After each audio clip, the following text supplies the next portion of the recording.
बहुत समय पहले की बात है। एक शहर में दो भाई रहते थे जिनका नाम सूरज और राकेश था। सूरज की पत्नी का नाम कविता और राकेश की पत्नी का नाम पूजा था। राकेश और पूजा के एक बेटा था जिसका नाम मुन्ना था। सूरज और कविता की कोई संतान नहीं थी। संतान न होने की वजह से वे दोनों बहुत परेशान रहते थे। सूरज और राकेश दोनों भाई की एक कपड़े की दुकान थी। वे दोनों भाई आपस में बड़े प्यार से रहते थे। पूजा बेहद ही आलसी और लापरवाह औरत थी। वो अपने बच्चे मुन्ने का बिल्कुल भी ध्यान नहीं रखती थी, जबकि कविता मुन्ने का ध्यान ऐसे रखती थी जैसे मोनू उसका अपना ही बेटा हो। एक दिन की बात है, कविता पूजा को आवाज लगाती है, दीदी दीदी, मुन्ना बहुत देर से रो रहा है। लगता है ये बहुत भूखा है। इसे अभी तो दूध पिलाया था, इसे इतनी जल्दी भूख लग गई। पिला दो ना दीदी, ये भूख के मारे बहुत रो रहा है। इसका तो सारा दिन का काम ही रोना है, जब देखो दुखी करता रहता है। और पूजा मोनू को दूध नहीं पिलाती, उल्टा ये कहती है कि आज मेरे सर में बहुत दर्द है, मैं सोने जा रही हूँ। ये देख कविता का मन बहुत दुखी होता है और वो मुन्ने को दूध पिलाने लगती है। अले मेरे मोनू बेटा, मेरा मोनू बेटे को भूख लगी है, अभी चाची मुन्ने बेटा को दूध पिलाएगी। और कविता मुन्ने को दूध पिला देती है और मुन्ना दूध पीकर चुप हो जाता है। फिर वह सो जाता है। और शाम को जब राकेश और सूरज घर आते हैं तो वो देखते हैं, मुन्ना कहाँ है? मुन्ना तो दूध पीकर सो रहा है। अरे, और पूजा भी नहीं दिखाई दे रही यहाँ पर। पूजा किधर है? दीदी की तबीयत खराब है, उनके सिर में बहुत दर्द था इसलिए वो सो रही हैं। राकेश कविता की बात सुनकर कमरे में जाता है। पूजा, तुम्हारी तबीयत को क्या हुआ? कविता ने बताया तुम्हारी तबीयत ठीक नहीं है। हाँ, मेरे सिर में काफी जोरों से दर्द हो रहा है। अच्छा, अभी तो मुझे खाना दे दो, बाद में टीवी देख लेना। नहीं, मैं नहीं दे सकती तुम्हें खाना वाना। ऐसा करो, तुम कविता से ही ले लो, मुझे टीवी देखने दो। ये तो अब तुम्हारा रोज का बहाना हो गया है, काम ना करने का। दिन पर दिन आलसी होती जा रही हो। अपने पति को खाना तक नहीं दिया जाता इस औरत से, तो ये क्या करेगी? ना ही अपने बच्चे का ध्यान रखती है, ना ही घर का। इसे तो सिर्फ अपने से ही मतलब है। मेरा दिमाग खराब मत करो, वैसे भी मुझे शौक नहीं है तुमसे बहस करने का। राकेश और पूजा की बहुत बुरी तरह लड़ाई हो जाती है और राकेश भूखा ही सो जाता है। और रात को मुन्ने के रोने की आवाज आती है। तभी राकेश की आंख खुल जाती है और वो पूजा से कहता है, पूजा उठो, उठो पूजा, मुन्ना रो रहा है, शायद उसे भूख लगी है।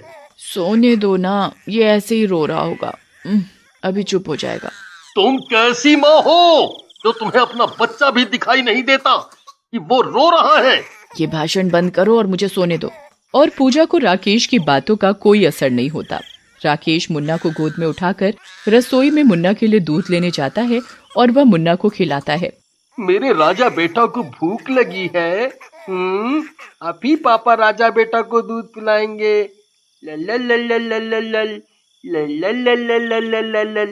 तभी वहाँ मुन्ना के रोने की आवाज सुनकर कविता आ जाती है और वो राकेश से कहती है, भैया ये मुन्ना क्यों रो रहा है? शायद इसे भूख लगी है। मैंने पूजा से कहा, पर तुम्हें तो पता है ना पूजा का।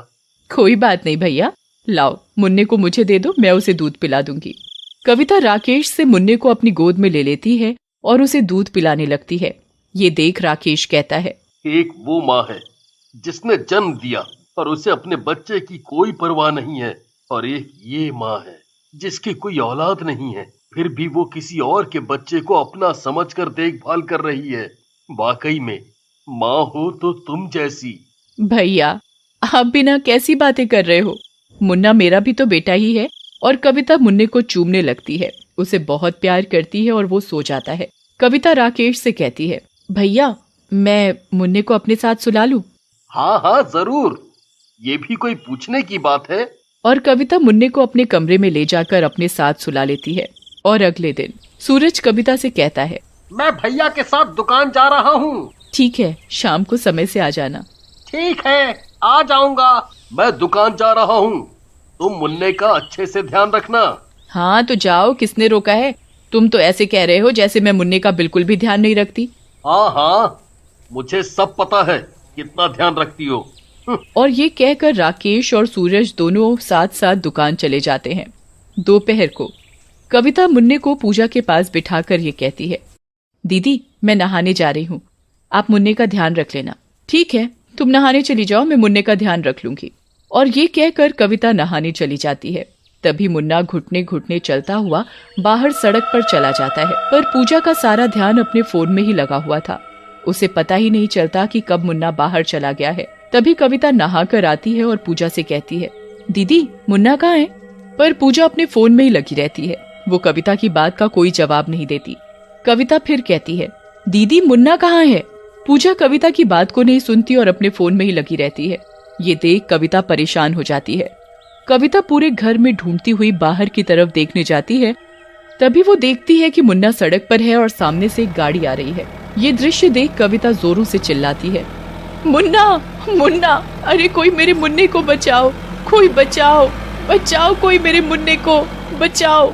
तभी मुन्ने के सामने गाड़ी आ जाती है और कविता उसे बचा लेती है, पर खुद गाड़ी के नीचे आ जाती है और कविता की मौत हो जाती है। एक्सीडेंट को देखकर लोगों की भीड़ इकट्ठी हो जाती है।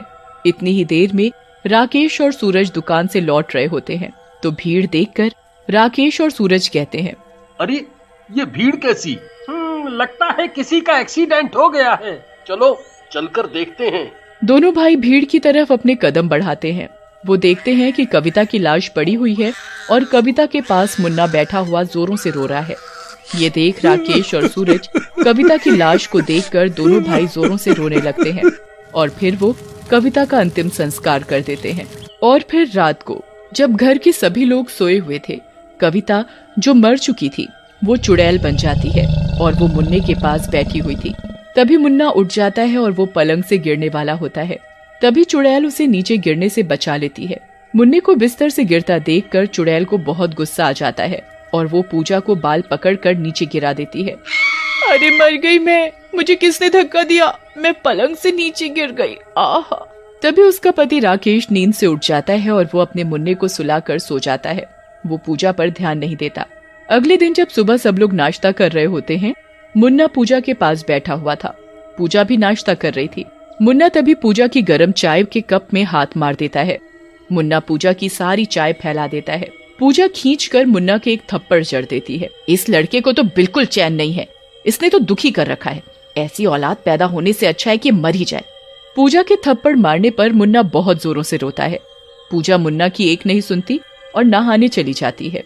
पूजा नहा ही रही होती है कि तभी उसे बाथरूम के आईने में चुड़ैल दिखाई देती है। अरे कोई बचाओ, यहाँ तो चुड़ैल को। चुड़ैल पूजा को पकड़कर खींच खींच कर थप्पड़ मारती है और वो मार मार कर उसका मुंह लाल कर देती है। पूजा बहुत चिल्लाती है, चुड़ैल चुड़ैल कोई बचाओ मुझे। पूजा को चिल्लाते देखकर घर के सभी लोग आ जाते हैं और ये देखते ही चुड़ैल गायब हो जाती है। अरे मुझे बचाओ, चुड़ैल ने मुझे बहुत मारा। चुड़ैल बाथरूम में थी। इसकी बुद्धि पहले से ही खराब थी और अब तो ये पूरी पागल हो गई है। अरे नहीं, मैं सच बोल रही हूँ। पूजा की बात पर कोई यकीन नहीं करता और सब उसके ऊपर हंसने लगते हैं। देखते ही देखते सब अपना अपना काम करने चले जाते हैं। पूजा भी अपना तैयार होने लगती है। घर पर वो और मुन्ना होते हैं। मुन्ना भूख की वजह से जोरों से रो रहा होता है, परंतु पूजा मुन्ना को नजरअंदाज करते हुए अपने मेकअप में मगन होती है। इसे दिख नहीं रहा मुन्ना कितनी जोर जोर से भूख की वजह से रो रहा है। इसका तो मैं आज मेकअप करवाती हूँ, सारा का सारा। ये किसी को अपनी शक्ल दिखाने लायक नहीं रहेगी। चुड़ैल पूजा का सारा मुंह खराब कर देती है। पूजा का मुंह दानों से भर जाता है। अरे ये मेरे मुंह पर कैसे दाने निकल गए? मेरी सारी शक्ल खराब हो गई। मुझे तो समझ ही नहीं आ रहा। उस दिन बाथरूम में भी वो चुड़ैल मुझे मार रही थी। ये उस चुड़ैल का ही तो काम नहीं। पूजा ये बोल ही रही होती है कि तभी चुड़ैल पूजा के आगे आकर खड़ी हो जाती है। तुझे दिख नहीं रहा ये तेरा बच्चा कितना रो रहा है? तुझे मेकअप से चैन मिलेगा तभी तू बच्चे पर ध्यान देगी ना। मुझे माफ कर दो, मैं कभी नहीं करूंगी ऐसा, मुझे माफ कर दो। पूजा चुड़ैल के आगे माफी मांग ही रही होती है कि तभी चुड़ैल कविता का रूप ले लेती है। अरे कविता तुम? हाँ मैं कविता। तुझसे तेरा बच्चा संभाला नहीं जाता। तेरे बच्चे को संभालते संभालते मैं आज इस दुनिया में नहीं रही। मुझे माफ कर दो, मैं कभी ऐसा नहीं करूंगी। मैं अपने बच्चे का अच्छे से ध्यान रखूंगी। मैं तेरे आसपास रहूंगी। अगर तूने मुन्ने के साथ कुछ भी गलत किया ना, मैं तुझे जिंदा नहीं छोड़ूंगी। याद रखियो मेरी बात। चुड़ैल पूजा को ये बात बोलती है और उधर से गायब हो जाती है। पूजा भी उसी दिन से चुड़ैल के डर के मारे मुन्ना का अच्छे से ध्यान रखती है